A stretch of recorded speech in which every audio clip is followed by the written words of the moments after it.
Kita beralih ke informasi komoditas. Harga batubara akhirnya bangkit ditopang pembelian kembali di tengah penurunan harga. Harga emas dunia kembali melandai di tengah penguatan indeks dolar Amerika Serikat, sementara harga minyak mentah stagnan seiring tarik-menarik, sentimen tarif, dan isu serangan Iran. Harga batubara akhirnya bangkit setelah ambruk 3 hari beruntun. Merujuk Refinitiv, harga batubara di Kamis ditutup di posisi 112,1 dolar Amerika per ton, menguat 0,54%. Penguatan ini memutus tren negatif batubara yang turun 3,12% dalam 3 hari berturut-turut.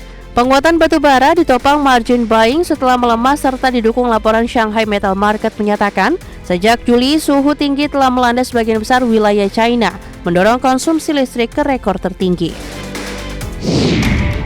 Harga emas dunia kembali melandai usai menguat 1 hari perdagangan di tengah menguatnya indeks dolar Amerika Serikat hingga hasil data ekonomi Amerika yang solid. Perdagangan Kamis, indeks dolar Amerika naik 0,35% di level 98,73, kenaikan tertinggi sejak 24 Juni 2025.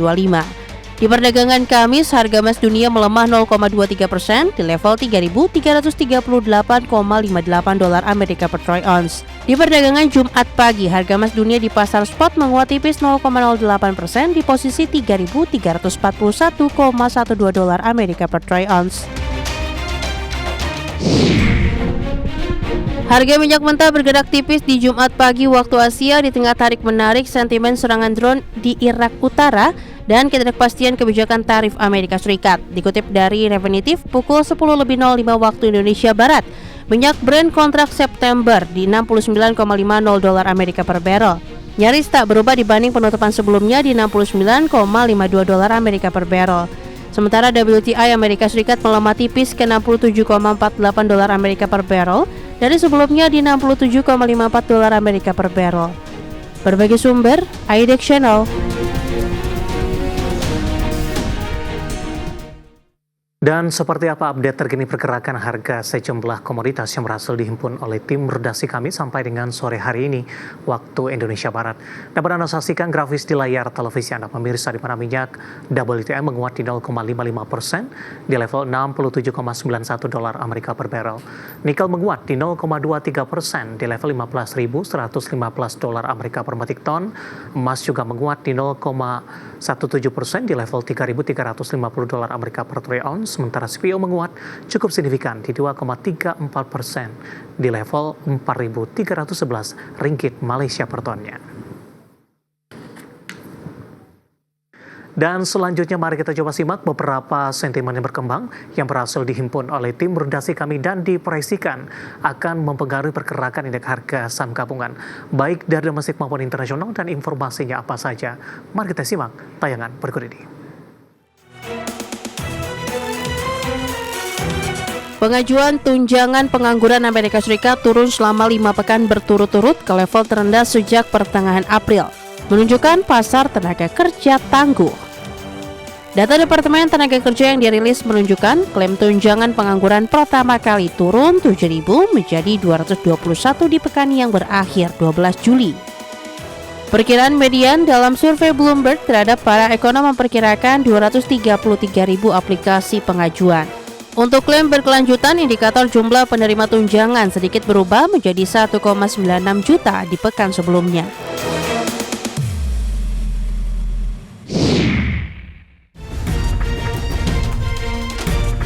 Penjualan retail Amerika Serikat pulih di Juni dengan kenaikan yang signifikan berpotensi meredakan kekhawatiran mengenai penurunan belanja konsumen.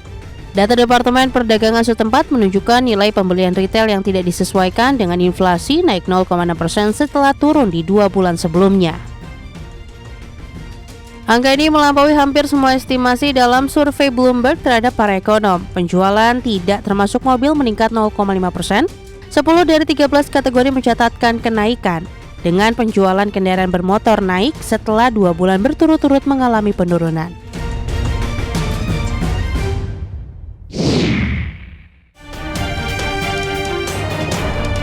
Dari Asia, Kementerian Dalam Negeri dan Komunikasi Jepang merilis indeks harga konsumen atau IHK tanpa memasukkan bahan makanan segar naik 3,3% year on year, melambat dari kenaikan 3,7% di Mei yang merupakan level tertinggi 2 tahun. Perkiraan median ekonom sebelumnya memproyeksikan kenaikan 3,4%. Perlambatan harga energi menjadi salah satu faktor penahanan inflasi utama. Sementara indikator inflasi yang tidak hanya mengecualikan makanan segar dan energi justru naik 3,4% tercepat sejak Januari tahun lalu dan melampaui konsensus 3,3%.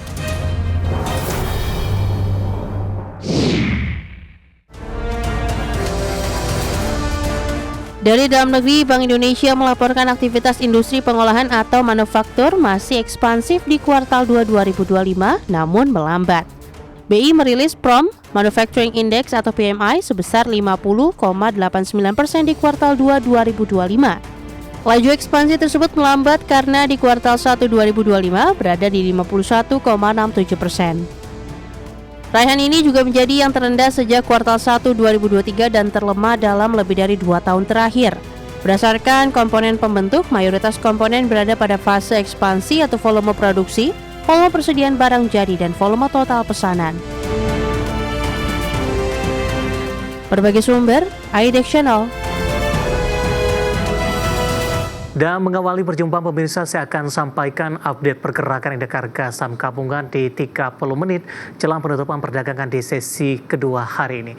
Seperti yang kami informasikan sebelumnya, penguatan indeks harga saham gabungan sudah mulai terbatas usai naik tinggi secara intraday di sepanjang perdagangan hari ini.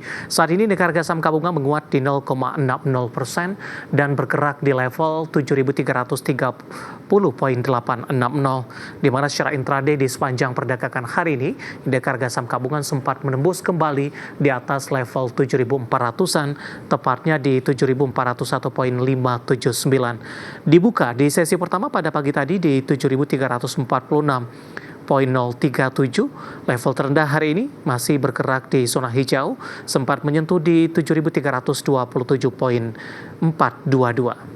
Ya, saham-saham yang hari ini menjadi penopang penguatan indeks harga saham gabungan masih datang dari sektor teknologi. Meskipun pergerakan beberapa sahamnya penguatannya sudah mulai terbatas. DCII hari ini menguat di 9%. Jika dibandingkan dengan perdagangan hari sebelumnya, penguatan hari ini lebih melambat pemirsa, dengan sebelumnya menguat signifikan bahkan mencatatkan auto reject ke atas di 243.350, hari ini sempat menguat ke 267.900. WIFI hari ini juga mengalami penguatan signifikan, sudah mulai terbatas. Intraday sempat menguat di atas 20%, saat ini menguat di 18% di Rp2.610 per sahamnya. Kemudian dari saham-saham grup Prayogo Pangestu, brand yang intraday hari ini sempat menguat di atas 7%, hari ini menguat di 5,50%, saat ini maksud kami di 8.150. Kemudian BRPT juga terpangkas penguatannya ke 3,67% di 2.660. Cuan menguat tipis di 0,30% di 1.655.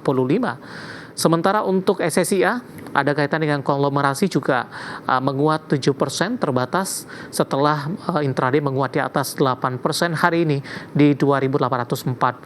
Sementara CDIA yang baru saja melantai di Bursa Efek Indonesia dan per hari ini kembali mulai diperdagangkan setelah di-hold oleh Bursa Efek Indonesia, kembali mencatatkan auto reject atas 25% di 975 dan market cap-nya melesat ke 121,71 triliun rupiah. Sementara saham-saham yang hari ini menjadi pemberat, BBCA melemah di 0,59% di 8.475. Goto bergerak anomali ketika dari saham-saham teknologi lainnya mengalami penguatan yang cukup signifikan. Goto justru melemah cukup dalam 5%, intraday hari ini sempat ke Rp56 dan merupakan level terendah dalam beberapa waktu terakhir. Antam juga tertekan di 1,66% di Rp2.970 per sahamnya. Updatean pergerakan indeks harga saham gabungan di 30 menit jelang penutupan sesi kedua hari ini, dan semoga bisa menjadi salah satu referensi untuk Anda. Lainnya pemirsa, di mana nilai tukar rupiah cenderung menguat jelang libur akhir pekan di tengah pelemahan indeks dolar Amerika usai naik tinggi di perdagangan sebelumnya. Dikutip dari data RTI hingga perdagangan Jumat siang tadi, rupiah menguat di 0,13% ke level 16.700 16.290 per dolar Amerika, di mana secara intraday rupiah sempat menguat ke level 16.280-an per dolar Amerika. Sebelumnya rupiah sudah dibuka menguat di 0,15% di 16.300 per dolar Amerika. Sementara indeks dolar Amerika tercatat turun di 0,34% ke level 98,39. Koreksi terjadi usai naik tinggi di perdagangan sebelumnya dan masih dalam tren kenaikan. Pergerakan rupiah pasar keuangan global dibayangi pupusnya harapan akan pemangkasan suku bunga acuan Amerika di pertemuan The Fed September mendatang. Hal ini menyusul rilis data ekonomi Amerika menunjukkan ketangguhan di tengah inflasi yang diekspektasikan meningkat akibat kebijakan tarif Presiden Donald Trump yang mengerek pamor dolar Amerika Serikat. Langsung saja kita update seperti apa pergerakan nilai tukar rupiah terhadap sejumlah mata uang utama berikut ini. Dapat Anda saksikan grafis di layar televisi Anda, pemirsa. Pergerakan nilai tukar rupiah terhadap dolar Amerika Serikat masih bergerak di bawah 16.300-an, tepatnya di 16.286 rupiah. Kemudian terhadap euro di 18.926 rupiah, pound sterling di 21.889 rupiah. Kemudian terhadap yen Jepang di 109,52 rupiah.